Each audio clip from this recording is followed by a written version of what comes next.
Welcome to the 1 Million Years of Joy podcast. I'm Dr. Andrea Benaker, your host, and my intention is to inspire you to find more joy in your life through the stories from our guests and the science on joy and purpose.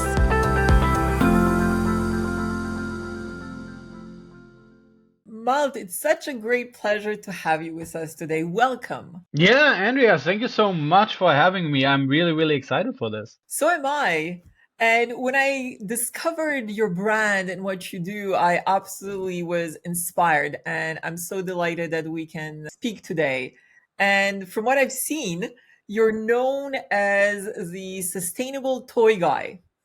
And I was wondering if we could potentially start with you sharing a little bit of your story, how that journey led you to the creation of Shore Buddies. Yeah, absolutely. And I want to say like the Shore Buddies came first and kind of like made me the sustainable toy guy, right? So like for me, and I absolutely stumbled into the toy industry completely by accident, but I really do feel it's the right industry for me because there's a lot of impact that toys have on society and especially growing up. So like let me ask you this question actually back. Like what was your favorite toy growing up? Well, I grew up in Eastern Europe, in Romania.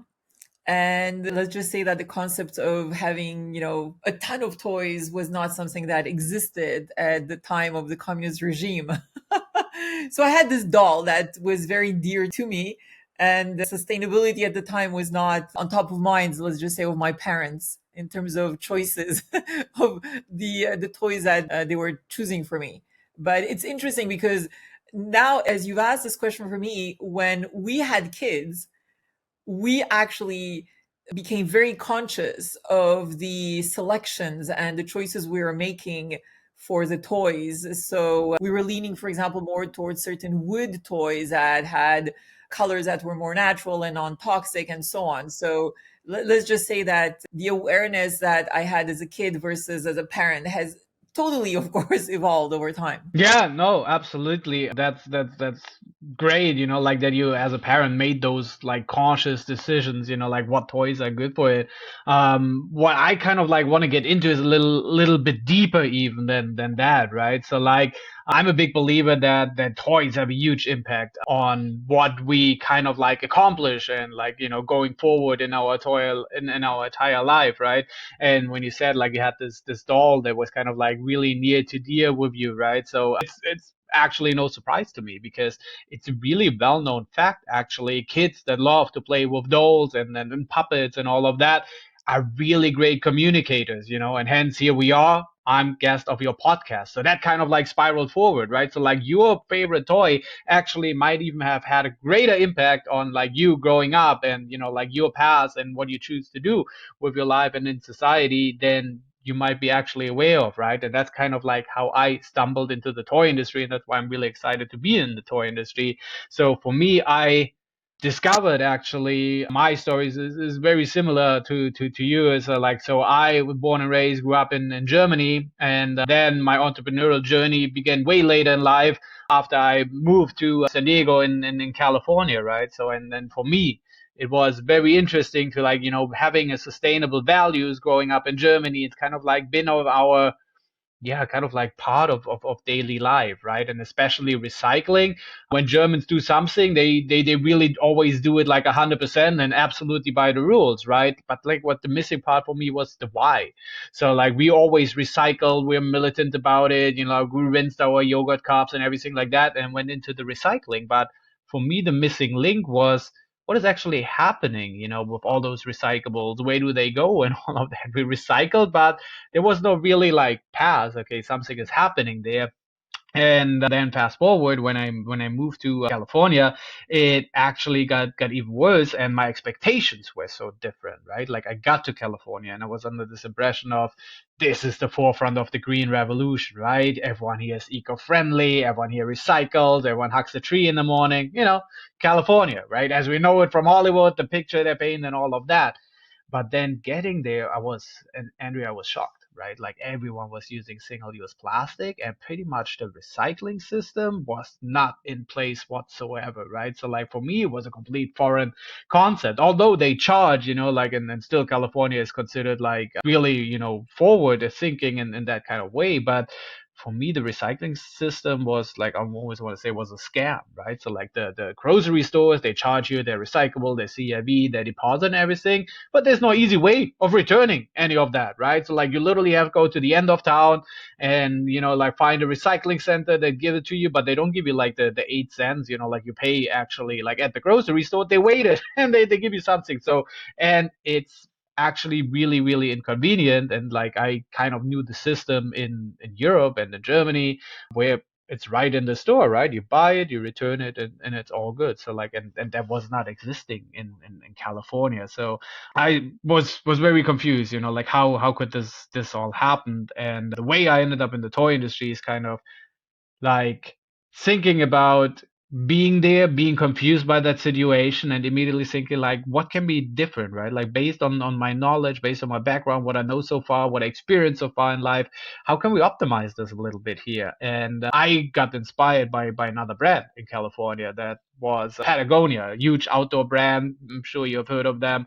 And for me, what's a fascinating thing, they closed the loop for me of the recycling, right? They showed what actually can be done with the recycling. So they started back in the 90s already, find a concept how to turn recycled plastic bottles into new jackets. So like their outdoor gears, they kind of like had the filling, the stuffing made from recycled plastic bottles. And I found it so fascinating that for me it's just like, oh my God, this is literally a solution. You can make new things out of those recyclings, right? We can finally find a way and actually showcase there's something that can be do. There's something valuable in those recyclables. This can be done, something here.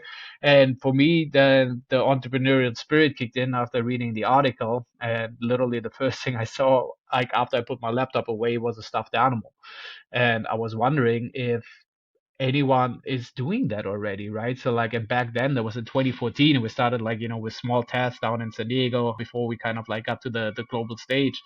But no one was doing a stuffed animal out of recycled plastic bottles then. And we kind of like started with a prototype, and I really got into like all the interesting parts of toys, right? Based on like really it helps like the every information we consume like before the age of 7 is kind of like really hardwired into our brain, right? Kind of like we're a little bit in the strand stage and everything. So for me, it was like a phenomenal way, not only that we can make a product from recycled plastic bottles, we can actually make a product that we can use for an educational element to teach kids from an early age on those sustainable values, right? Because what I saw when I came to California is like, why do I think differently? Like I have a different education. It's kind of like in my DNA to do those kind of things, right? So like finding a way through toys to kind of like communicate that message and kind of like get that early information on like sustainable values like learned before the age of 7, they will last a lifetime, right? So like, and once we're sure bodies out there, so like now my focus is to really look into the toy industry and see how can we all be more sustainable as an entire industry. I love what you have shared and how you've also connected it with education at an early age. Can you share with us some stories of your early day struggles? Because, especially going into the toy industry, you're taking on giants in the industry that operate on a global scale. Tell us about those early days. How was it for you, and how did you integrate the educational piece as well to really have a huge impact on this industry? Let me say like the early days struggles, it's actually not so much in the early days. I want to say it's kind of like more like midterm, right? Like at the beginning you're super excited and things like working out and everything's kind of like magical happens, like it's, I jokingly always say, and I think it's very true, it's the challenge is not to start a business, the challenge is to keep it alive, right? So like the struggles will always be there, and like the bigger you get, let's just like become different struggles, right? Like it's just always the challenges are there. But to really get started is just believe in your idea, believe in your concept, and like find out where to go. And it's literally the entrepreneurial life, like you jump off a cliff and you kind of like build the kite around you while you're falling down. That's how it was, right? Like I literally started with a product And then over the years, and we experimented in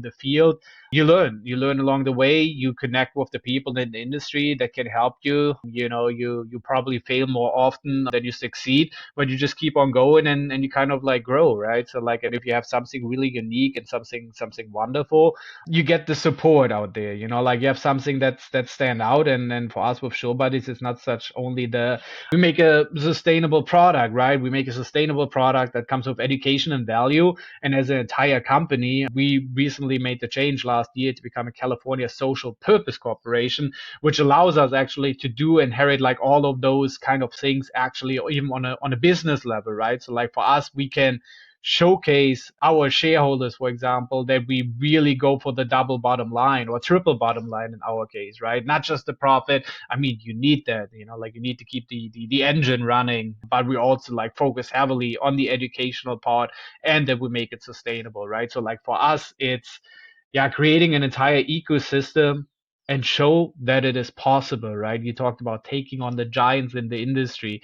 I feel there's so many things that you can look at and it's like, oh my God, I'm missing this and this and this and that, right? And the list is endless. And a lot of it is literally resources, right? Like financially, manpower, and all of those things, contacts, right?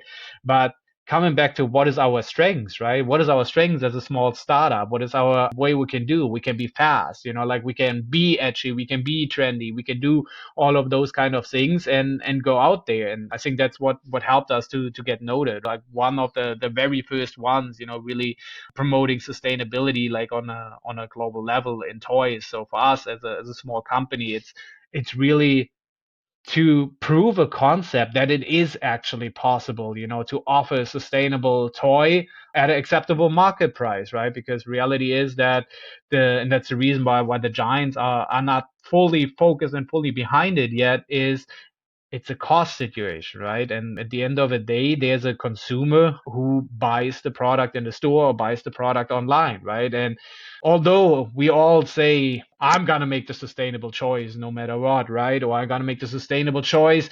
If it's $1 more, I will do that. Reality is, customers don't do that. Like when no one is watching, when I'm alone with my wallet in the store, it's like, oh, this is a great product and it's sustainable. Oh, this is a great product. It's not sustainable, but it's $1 more. And no one is watching. Just this one time, that's it's unfortunately the truth. And it's a very cost driven, especially the toy industry, very cost driven industry. But I see ourselves like we kind of like shown a proof of concept that we can make those sustainable requirements really a reality there. And we're seeing the giants adapting now. It's not possible to do the global change without the giants. It's really they are needed, but they just move a little bit slower. Can you share more details about the educational component and some key initiatives that you have taken to actually change the perspective and elevate the importance of sustainability within those young minds? Yeah, absolutely. And that's kind of like really our mission, like that's why we exist. And we're very mission driven and a purpose driven company, is that we really want to bring sustainability into play, right? So I'm a big believer that we really learn the best when we are in a joyful mindset, like. And I know this podcast is 1 million years of joy, so like that's why I love this so much, right? So like,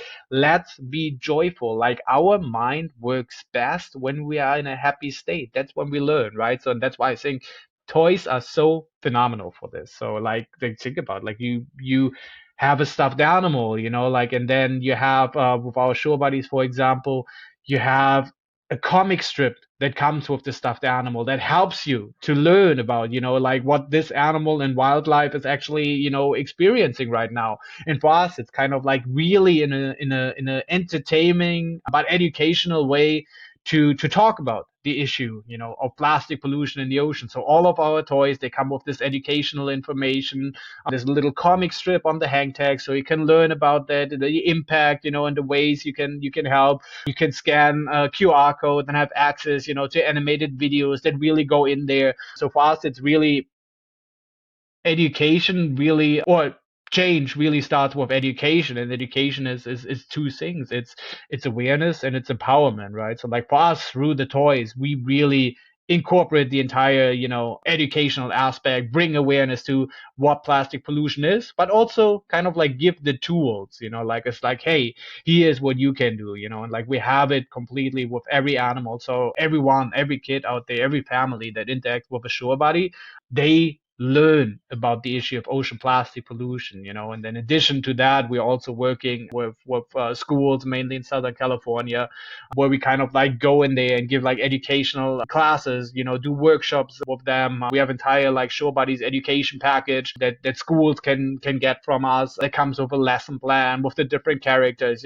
like really the same concept, using the toys as a playful way to kind of like talk about a topic that's usually not that much enjoyable. What has been the biggest source of joy for you on this entrepreneurship journey? For me, it's really, yeah, kind of like the challenges that come with it. It might sound crazy, but I feel like we humans, we need our challenges. We need our projects, like, and we are all have 24 hours in a day to fill, It's just like really depends on what you do with those 24 hours, and like not, I'm very aware, not everyone has the luxury to work on their passion, like do the impact, right? So like their bills to pay, their mouses to feed, their families, need shelter and all of those kind of things. So a lot of times we have to trade our free time for labor, to do those kind of important things.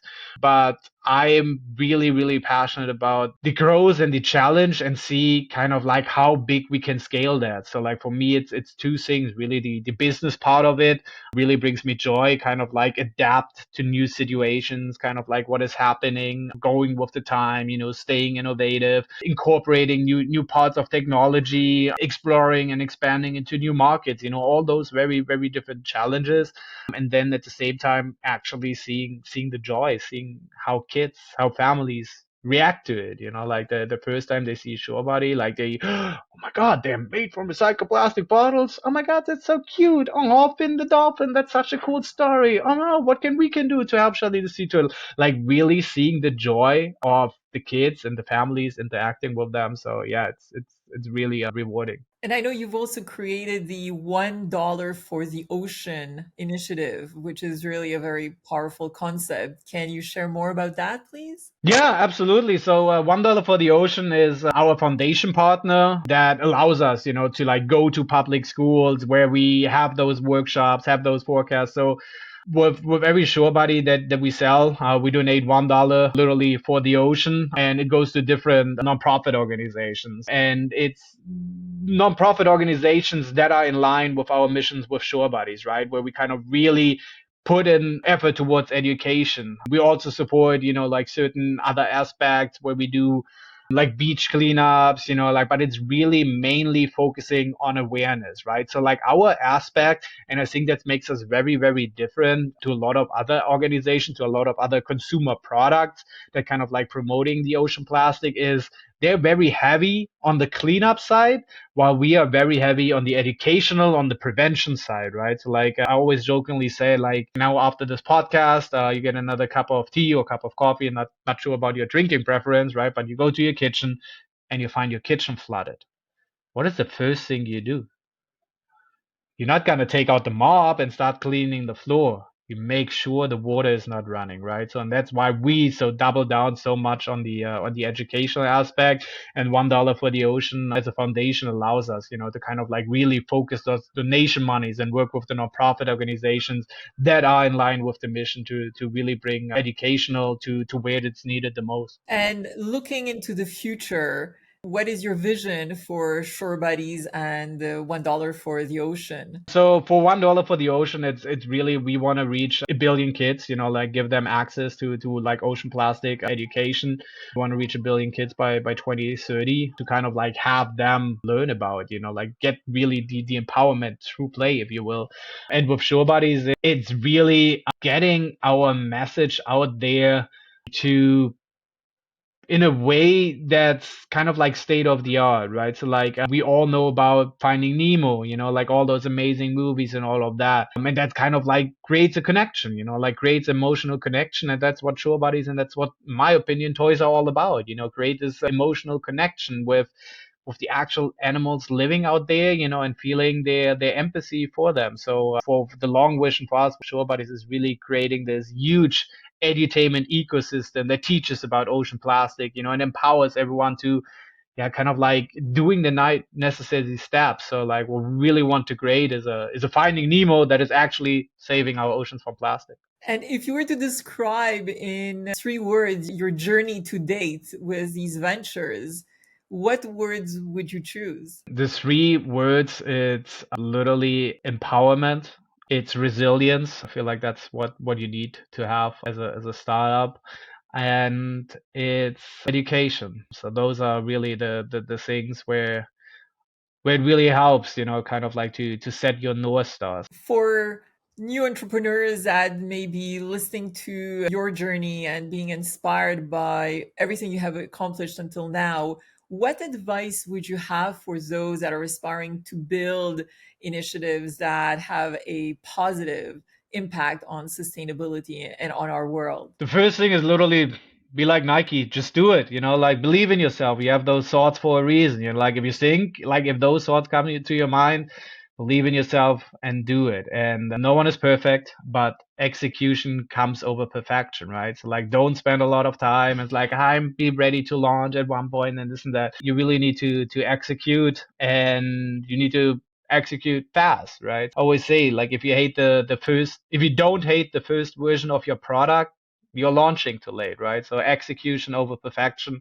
That's really one thing. Get started, don't delay it.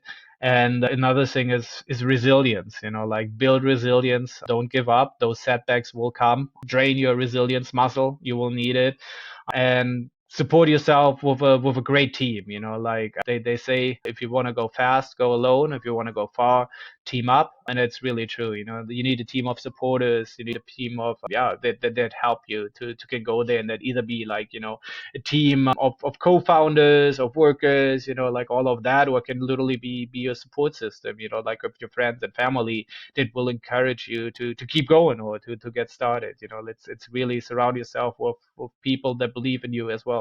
And I'm curious, over the last couple of years since you've began your ventures, have you noticed a huge shift in certain countries, maybe that were not as, I would say, as conscious of the environmental aspects of the consumer choices and so on? Have you seen really important shifts in certain societies, certain cultures as a result of all your work? I don't know if I can take credit myself, for all of the work and all of those things, but I love the question, and I have to say, like being like in a global market and selling into different regions, sustainability is not the same in every country, right? We all want to be sustainable, we all want to buy sustainable products, but in different regions, it means very different things, and for me, as we talked about in the beginning with California, it was very shocking what sustainability means in California, where it's, oh, cool, it's made from recycled plastic bottles, that must be the most sustainable thing in the world. And then going back to Germany, and then there we see like, okay, but it doesn't dissolve into like clean earth, like when it's gonna get disregarded or something like that. So how can you call yourself sustainable, right? So like the bar for sustainable is very different in very different regions, right? So, and I think it's important to acknowledge that, right? So like it's the so often quoted starting equity, right? So like where we are, meet the people where they are, and kind of like go from there, right? Like we can design, the technology is there, we can design the most, sustainable product that is out there.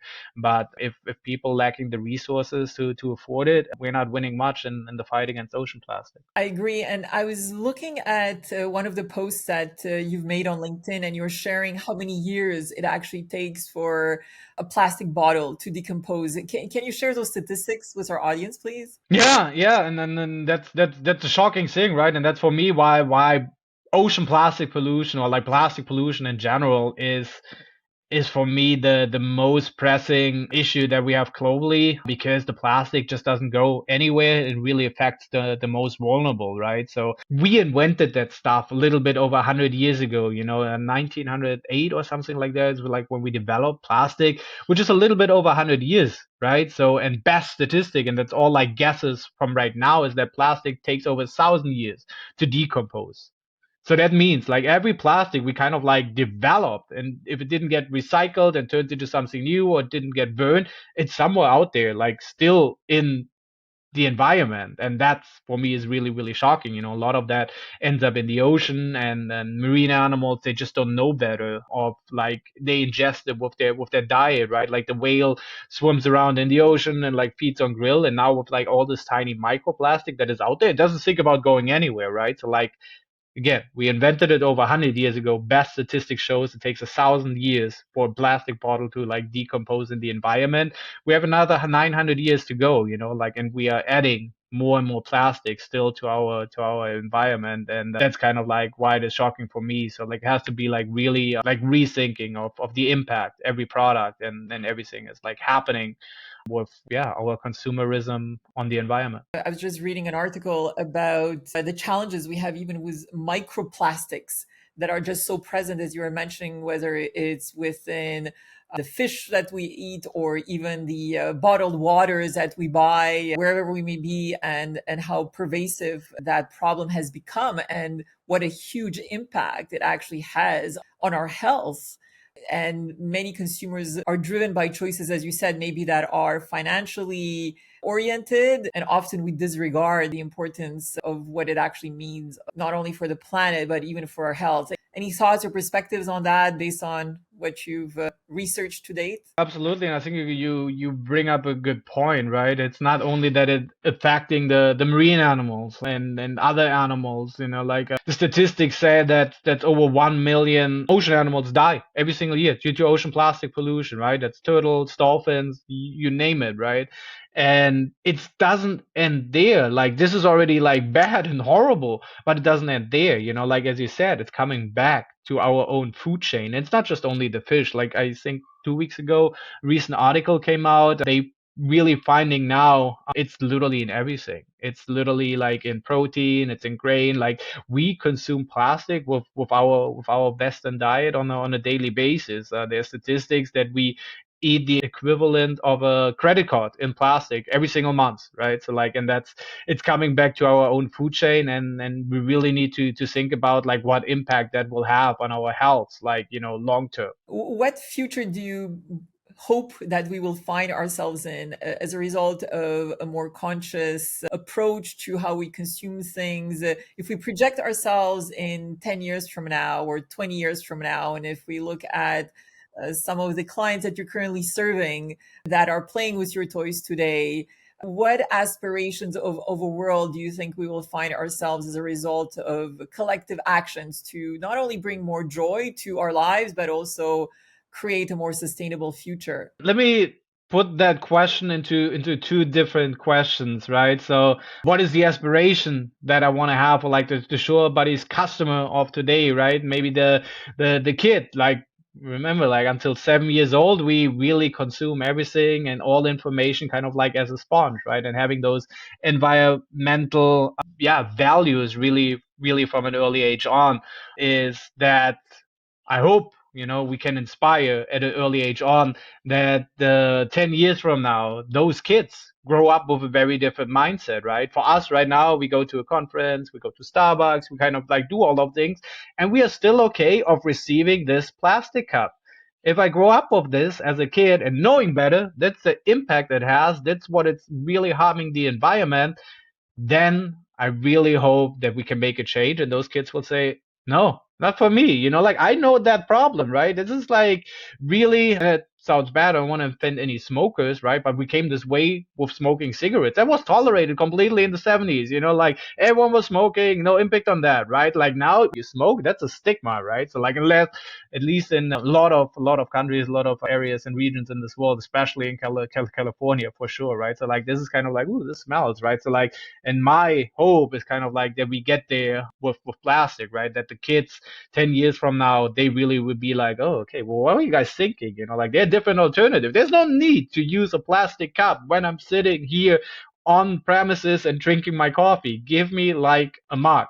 And the other part of the question is really, where do I envision society 10 years from now or 20 years from now? Like based on that mindset is that I don't want to replace consumerism, right? So like I think it's really needed, and I think that's what makes this world kind of like livable and enjoyable. There are a lot of toys out there, there are a lot of fun things. All of this, what we are doing here right now, and what your listeners like experiencing right now, it's part of consumerism, right? Like we buy products, we do things, like we grow a society, and we are consuming society, and that's kind of like what keeps the economy going. Like the headsets I'm wearing, the painting behind you, like all this is kind of a little bit of consumerism.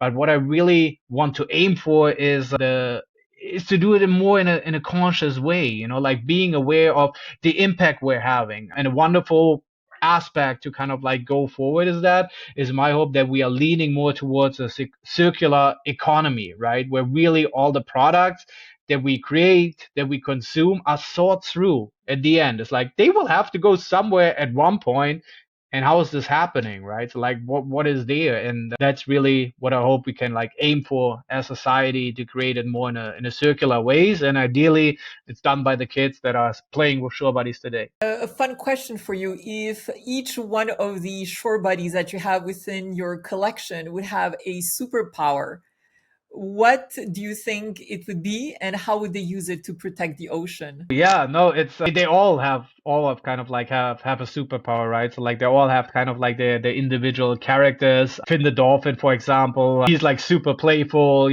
like the kind of like the cool guy, and always kind of like up to something for new adventure, and gets everyone excited and brings fun to the group. And so that's kind of like his superpower. Then his mission is the plastic straws, right? So like kind of like raise awareness about plastic straws, kind of like where they end up like really trying to like raise this question is like, do we really need them? And he's kind of like this goofy character, kind of like always goes in trouble while he's on his mission, always gets in trouble, that.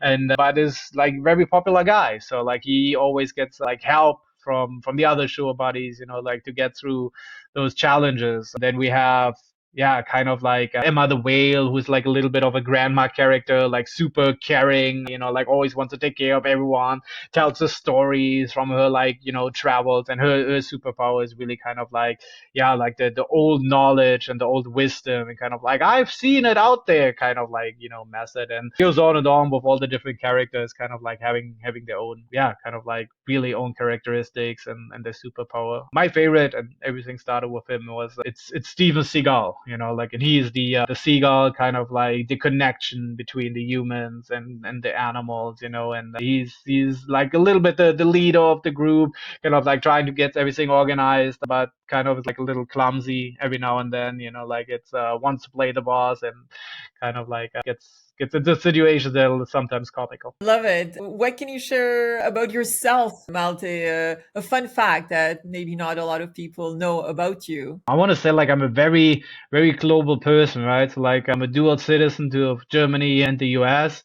And yeah, fun fact, I'm really excited, like about business for change. So for me, it's really the best way in today's society to kind of like utilize businesses for change. Like businesses and then an economy is kind of like what drives our planet. Everyone says like money is what makes the world go around, and it's not so much kind of like, like being against that system, but it's more like of acknowledging it, and kind of like seeing is like, how can we utilize that? And I feel like businesses, and especially entrepreneurship, is a great way, to actually have an impact on that. So sounds like I'm absolute workaholic. Like I also do have hobbies. I love to play soccer or football, depends on, what part of the world you're listening.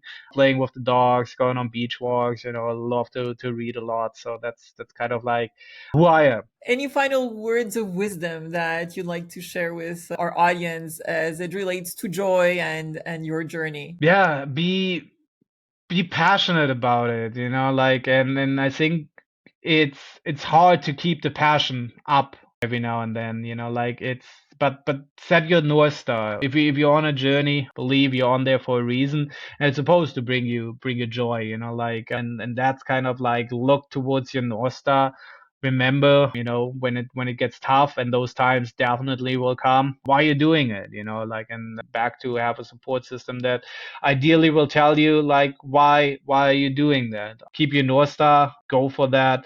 And also, a great actor said it always, don't have asset. That's one of his sayings, Matt McConaughey, and I think it's so true. Like, whatever you do, don't have asset. Believe in yourself, and go for it. Keep your North Star in sight, and I think you're on a good path. Malte, it's been such a delight to speak with you today. It's an inspiration to see what you're doing for the oceans in terms of education and in terms of transforming the toy industry. Congratulations. I wish you immense success moving forward and look forward to staying in touch. Andrea, thank you so much for having me. It was a lot of fun.